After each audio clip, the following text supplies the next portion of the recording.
My oh my, doesn't Tony Rice's voice sound like butter on that recording of 10 Degrees off the legendary J.D. Crowe and the New South self-titled album? I had to include a track off that one, and I decided to mix it up and not go with the easy selection of Old Home Place. I actually almost picked Old Home Place in place of the first song, Groundhog, because that's a song that's on the Dillards album Back Porch Bluegrass that's really revolutionary in its own right.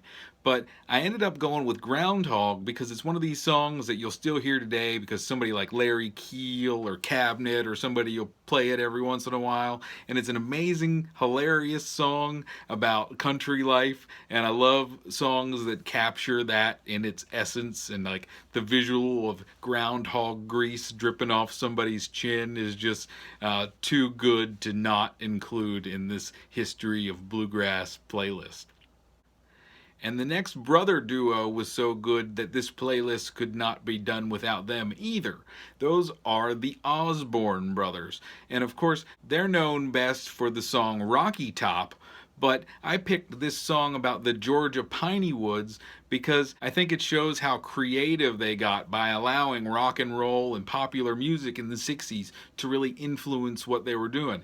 And that's a theme that's going to continue on through the rest of the playlist because that's a theme that continued on throughout the rest of bluegrass music all the way to where we are today.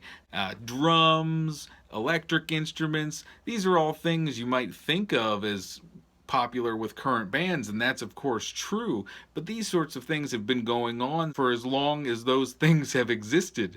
There was no rock and roll when Bill Monroe started the Bluegrass Boys.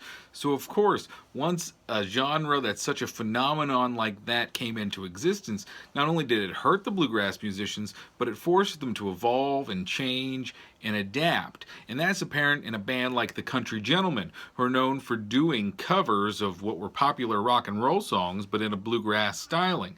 And they were known as very progressive at the time, but I picked a song that is a very traditional song, like Blue Ridge Cabin Home, to show that they still did traditional songs and they sounded a lot like everybody else's traditional songs.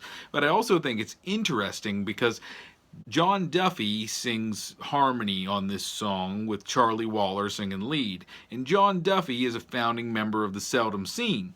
And on their legendary recording Live at the Cellar Door, which we will hear a song from later, there's a version of Blue Ridge Cabin Home, but it's a lot more jovial and goofy, and a lot of that has to do with John Duffy. So I thought it was really interesting to put this classic, straight-up version of Blue Ridge Cabin Home by the Country Gentlemen. After that, I included this song from Hazel Dickens and Alice Gerrard, who are also legendary in the Baltimore bluegrass scene, and they were known for writing songs that were counter to the traditional lyrics in bluegrass music. They wrote about labor movements and nature and things like that. So I thought this song, The Green Rolling Hills of West Virginia, was a great one to include. I love the fact that there's some non-traditional instruments that are actually more traditional than the traditional instruments if you're really getting traditional. But we're not getting traditional. This is about the history of bluegrass. And an important part of the history of bluegrass is a man by the name of John Hartford. So John Hartford is known for taking things to a different level entirely in bluegrass music, incorporating crazy themes and sonic elements that might not have been heard before. So I picked the song Up on the Hill where they do the boogie as the representation of his important Aeroplane record because I thought it's such a fun song that a band like Leftover Salmon is still playing it right now when you see them in concert. And, you know, the boys in Leftover Salmon will tell you that John Hartford told them that he thinks their cover is the best of any of the covers of any of his songs. And I'm inclined to agree. So that's why the original version off of Aeroplane made it on to this playlist.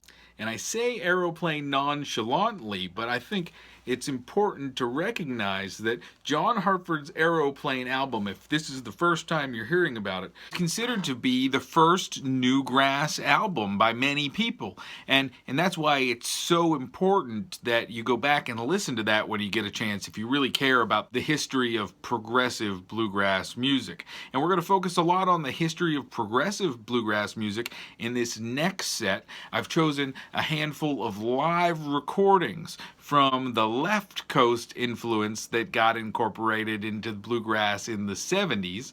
But first, we're going to start with a song from Ralph Stanley leading the Clinch Mountain Boys after the death of his brother Carter. And he'll be introducing two singers who became legends in bluegrass and country music in their own rights. So let's get to it on Bill's Bluegrass Breakdown.